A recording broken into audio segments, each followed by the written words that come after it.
Hey there, I'm Jesse, and you're listening to the Deep Lore Boys podcast, where me, Matthew, and Jackson delve into the random, rare, and often ridiculous pieces of human history. He's your casual guy. He, owned the muffler repair shop. Yeah. The thing just burst through the wall like Kool-Aid Man. Police officers in the area quickly realized we're at a loss. We can't do anything. There's nothing that we can do to stop this guy. If the zoning board didn't hate him before, they really didn't like him afterwards.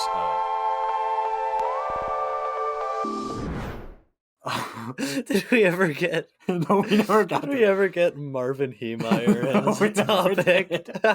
I've got it open right now. I'd love to talk about him. All right, Marvin Heemeyer. Hold on. Marvin John Heemeyer was an American automobile repair shop. The picture of him looks so creepy. I can't laugh at him. I'm sorry to everybody if I've just offended. I can laugh at him. I can't laugh for like the people. No, nobody died but him. Nobody died besides. Yeah, Look at that picture though. No, Like, he he killed knows what's himself. up. He does knows know. what's up. He definitely knows what's up.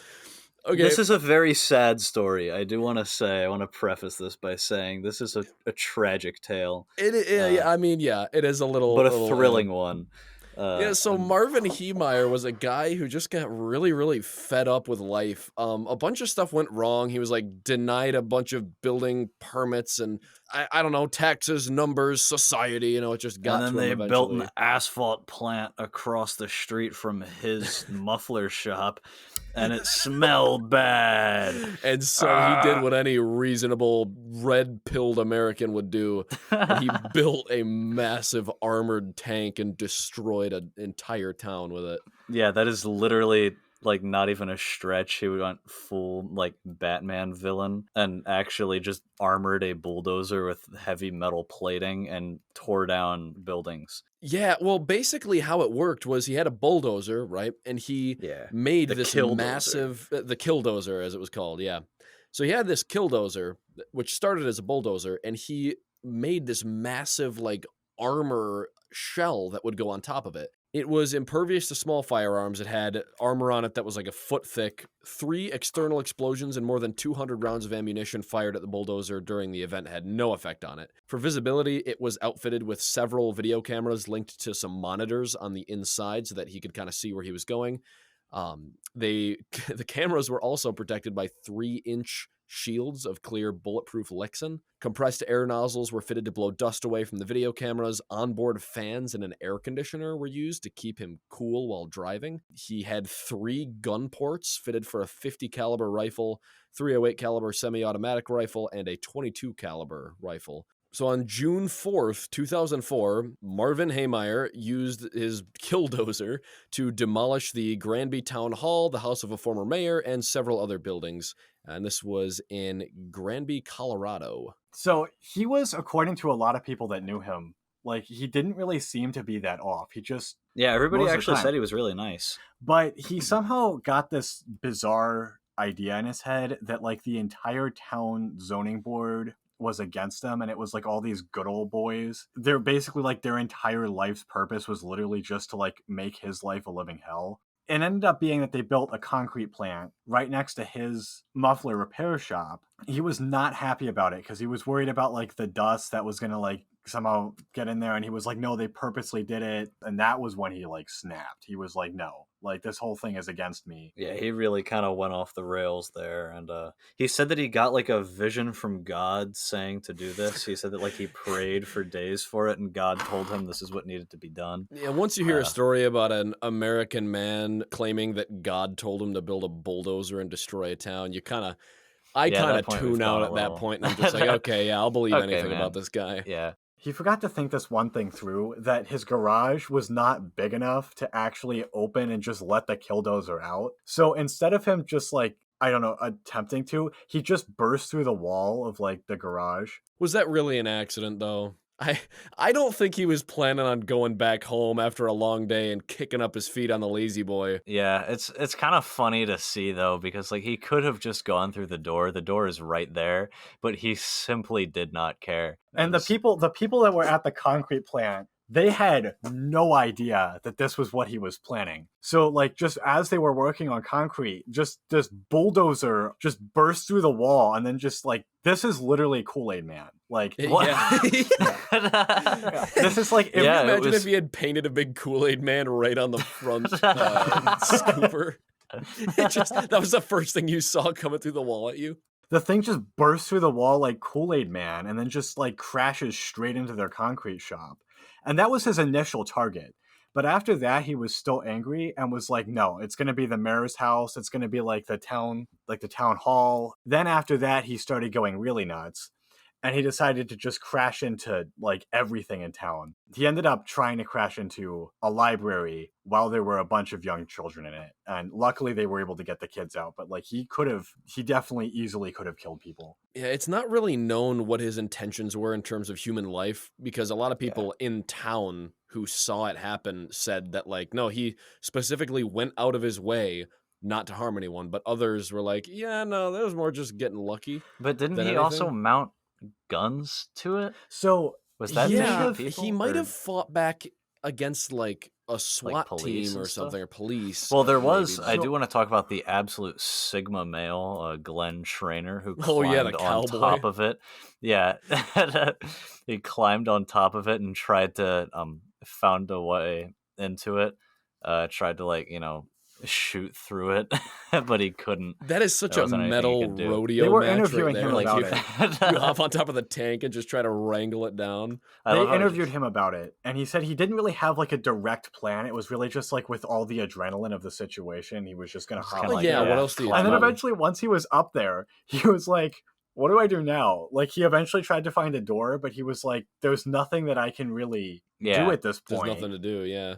The police started shooting at it once it started tearing through buildings because they didn't really know what the motive was. He attempted to pin the sheriff between his Killdozer and a piece of Jersey wall, and he was loosely just saved within like a few seconds. But I do just want to say that in terms of he didn't want to kill anybody. Like he was definitely willing to kill police and stuff. He didn't want to kill just anyone out throughout the town.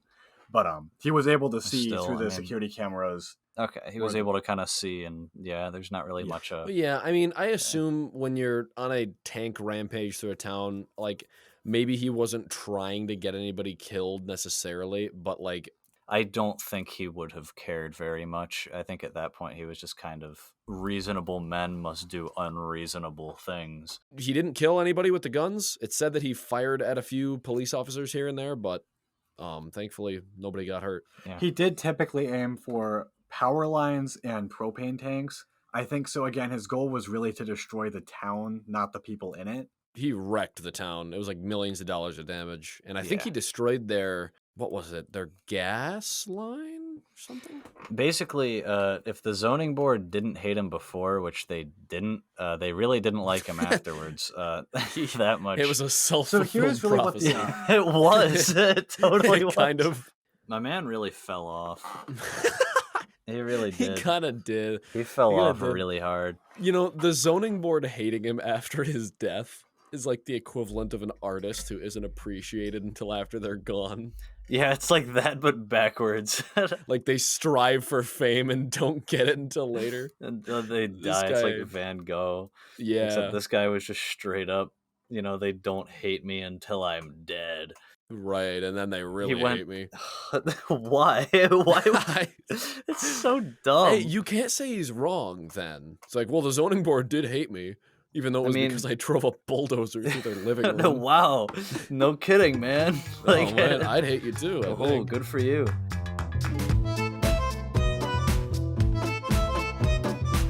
Friends, fellows, countrymen, enthusiasts of lore all over the world, incredibly handsome and talented host Jesse Gable here with a brief word for you. The Deep Lore Boys are currently trying to grow our YouTube channel. We have listeners on Spotify and Apple Podcasts and Anchor, but if you've never visited the Deep Lore Boys YouTube channel, I highly recommend it. It's a pretty cool place. We post regular episodes of the podcast with video formats, as well as some exclusive pieces such as Matthew's Chilling Tale that have never been on Spotify, Anchor, or Apple Podcasts before. So if you listen to the podcast and are a fan and are not subscribed to the YouTube channel, maybe you'd consider doing that. Above all else, whether you're a subscriber or not, thank you so much for listening to the podcast. Hope you enjoy it. We do this because we love it and it's fun and we want to put a smile on your face. So if you enjoy what we do, keep enjoying it, and that is plenty enough for us. Oh, hey, we also have an Instagram now. That's pretty cool. Jackson runs it. He posts some silly memes sometimes. It's pretty fun. You should go check it out. Anyhow, I've been talking long enough. Back to the lore.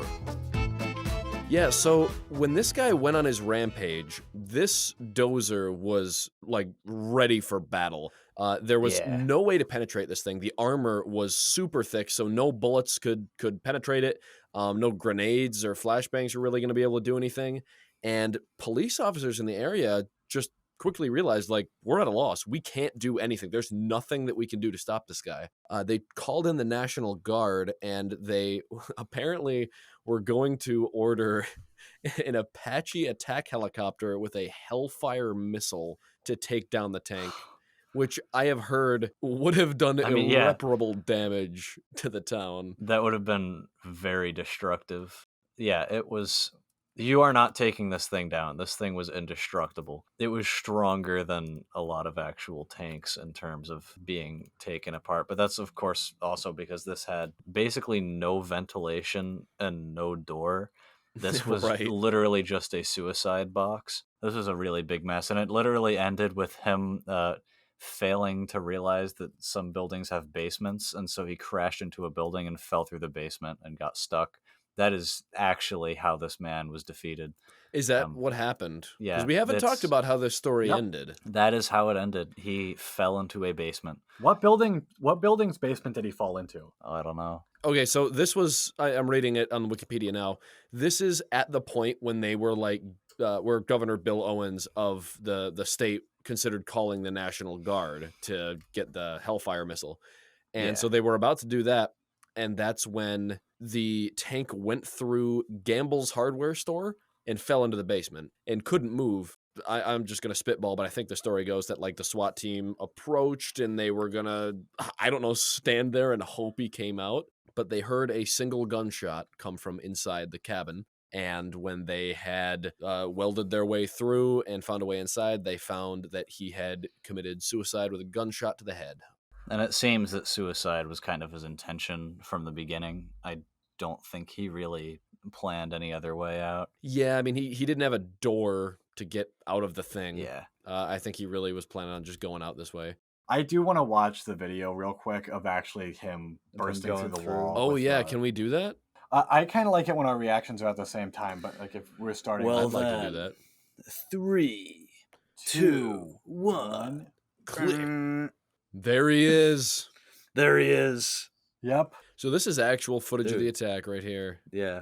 Is it weird to say that I find this footage kind of satisfying, though? Yeah, it is kind of satisfying to watch. You're like, yeah, destroy those buildings. Not really, actually. I hate to break it to you. I don't feel that. What do you mean? Watch him. He's just ripping up the he's whole just side making of a this building. mess. It's more satisfying to watch a building go up than, I mean, unless it's an actually Look good at the cars. demolition. Look at the cars. He's pushing like 4 cars. Yeah. Do you know how much money is going down the drain for nothing? Like, That's for not his literally, money. look at all the trash littered on top of his bulldozer. That's disgusting. Like, this Well, is... do you see how big the thing is, though, with his with those massive. cinder blocks on top of it? It's a big bulldozer. He didn't even destroy the buildings all the way. He just destroyed them enough so that they had to be rebuilt. Oh, Like, I you don't can know. He see- definitely wrecked that house. That house is kind of dubbed on, yeah. Oh, here comes I the forgot cavalry. about that. Yeah. Here comes the cowboy. Yeah, dude, this is like, there was like a battle here. Yeah, Oh. they fought. Is this like a Pokemon fight? Yeah, it literally was. This, I have to say, the guy who cracked out this machine here, I don't even know what that is, giant piece of machinery, was just a guy. He was just a dude who was Just a like, yeah, I dude? want to try to stop him. And What was just he doing? I cracked can't tell that what's out. going on. It looks like Unfortunately, it didn't work. really work from It what you didn't just saw work, there. yeah. Oh, wait, here he comes. Oh, he's trying to Oh, block him in? Oh, Yeah. Is that going to work? Yeah, and then he ran out. I don't think it worked.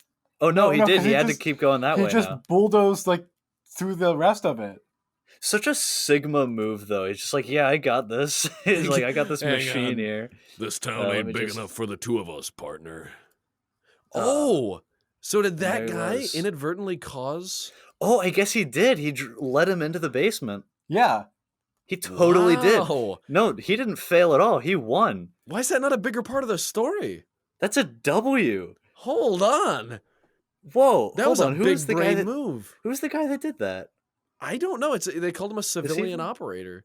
They don't even list him. And did they list him in the wiki at all? Oh wait, no. The guy who boxed him in with his big machine was Cody. It was the guy who Marvin name was claimed Cody? custom. His name. This was the same Cody who owned the concrete plant. Who What? Marvin's claimed like this was his arch rival. Oh, so this was And like a Cody would have known that because Oh, Marvin shoot. owned the vehicle. So it was literally just like these two rivals fighting, and Cody won. Dude. it was like a Batman versus Joker, like Dude, arch why are we nemesis. talking about Marv Heemeyer? We got to talk about Cody Dochev. Is that Dochev? I don't want to say his name wrong. I Cody. wanna say Cody was a totally pulled through there. That was sweet. So Cody Sigma came male. in with the giant, I don't even know what that vehicle was, some giant construction vehicle, but something that the Killdozer couldn't easily move. It's called a scraper. Yeah. And so he just parked it behind the Killdozer, so it had to keep going forward through these buildings, and that's when it fell into the basement. So I imagine the concrete plant goes down. He comes out, he's like, "What's going on? Oh, it's Marvin, he's on a rampage." He like smokes a cigarette. He's like, "Where are my keys? I'm gonna put an end to this." And then he just runs And I in think there. Cody Dude. did know. I think he did know that there was a basement in this hardware store. Do you think so? Was he thinking that far ahead? I don't know. I don't know how far ahead he was, but at the end of the day, I think it's safe to say that in doing that, he saved lives. If not lives, then several millions of dollars. Yeah. I mean, the Killdozer could still be out there if it weren't for It Cody. could, yeah. It could still be running amok in 2023, almost 20 years later. Okay, so we can all agree this is bad. This is sad. It shouldn't happen again. Bad thing. No, don't do this. Shouldn't be praised. However, it's kind of it's not cool. That's not It's what I'm not saying. cool. But Don't like do it. low key, But if the you're a thing police is- officer in town and you're battling this giant tank and It's there's guys metal. jumping on top of it, it's metal. That's It's what it is. really what I have to say is that this really does become at the end of the day you can really see some actual real life Sigma Giga Chad heroes here who pulled up and actively put the fought kibosh on against this. him. This was literally like good versus evil. It was. So he did this because he just was really down on his luck, really hard time. And I feel like the Killdozer rampage would have had more oomph, like I would have felt it more if it weren't for his rantings about God, because he literally Yeah. says like, "God built me for this job." He said it was God's plan that he not be married or have a family so that he could work on the blessed machine. He I mean, said, he said that God's purpose for him, like before he was even born, was just so he could do the Killdozer and get revenge on the town board. Yeah. He had 2.5 hours worth of tapes talking about this that he left behind. But the thing is, despite all of this, like, God told me to build this thing nonsense, there is like a scary amount of rationale to a lot of the stuff he says too. Like he's not in his right mind, but he's got enough of his right mind that it's kind of disturbing. Really, like people knew him as not being like a very rough guy. He wasn't a guy that would hold a grudge. But he Yeah, everybody wrote said he was himself. actually really nice. Everybody seemed to like him Yeah. leading up to it. He seemed like just an enjoyable dude. Yeah, don't and he know. wrote himself in notes that he left behind, "I was willing to be reasonable until I had to be unreasonable. Sometimes Mm. reasonable men must do unreasonable things." Okay, And you like, know, wow, words to live by. I will also say that this picture of him, once you know what he did, looks a lot creepier. It looks very Because like he sinister. just has Yeah. that subtle smirk that's like he knows what's up, like he knows that he's about to bulldoze your whole town. God but chose you me for this don't. job. Yeah. This might sound really disturbing. I hope I'm not the only one here.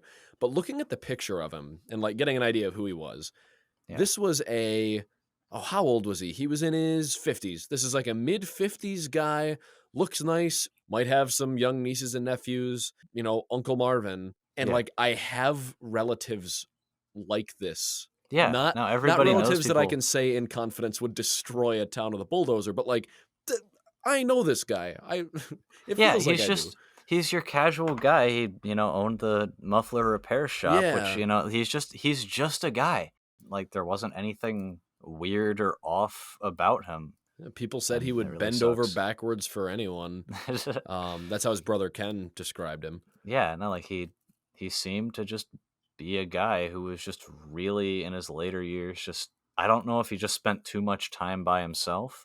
I don't know what happened. I don't He really spent a know lot what of went time with the wrong. Lord, it seems. Yeah, something snapped in there, and it's really awful. I guess at this point, like, if he had done this in an afternoon and then had gone and done it all, like, okay, big angry, fair enough, I guess, but still no. Like, if this was just spur of the moment, but it wasn't. He spent a whole year. This wasn't being angry. This was being psychotic. I don't think he was inherently a terrible person from day one. I really have no idea. But he was definitely not right in the head. Yeah, and there's definitely a lot. we're of not mental illness. making an excuse for these actions. These Yeah. are definitely not something we could. Yeah, it's not. It's not. We really on Deep acceptable. Lore Boys do not condone mass destruction. This is not the way to take out your anger. Hey again, it's Jesse. Hope you enjoyed this episode of the Deep Lore Boys podcast. If you had fun, please share this episode with one of your non-reptilian friends, and we'll see you next time. Until then, I hope your day is nothing short of interesting. Take care.